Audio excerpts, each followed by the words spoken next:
قال رسول الله صلى الله عليه وسلم يأتي على الناس زمان لا يبالي المرء ما أخذ منه أمن الحلال أم من الحرام আল্লাহ নবী বিশ্ব নবী জনাবে মুহাম্মদ রাসূলুল্লাহ সাল্লাল্লাহু আলাইহি ওয়াসাল্লাম বলেন, মানুষের উপর এমন একটা সময় আসবে, এমন একটা যুগ আসবে, যে সময় যেই যুগে মানুষ উপার্জন করবে তার উপার্জনটা কি হালাল পথে নাকি হারাম পথে সেটা সে পরোয়া করবে না, সেটা সে বিবেচনা করবে না।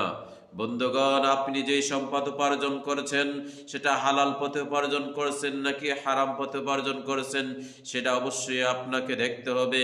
কিয়ামতের দিন আল্লাহ রাব্বুল আলামিন প্রত্যেকটি মানুষকে 5টি প্রশ্ন করবেন।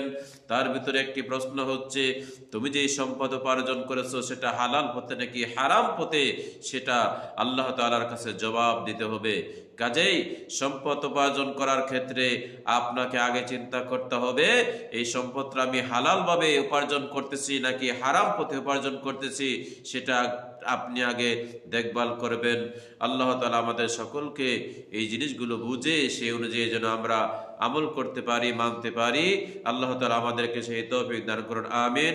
আসসালামু আলাইকুম ওয়া রাহমাতুল্লাহ।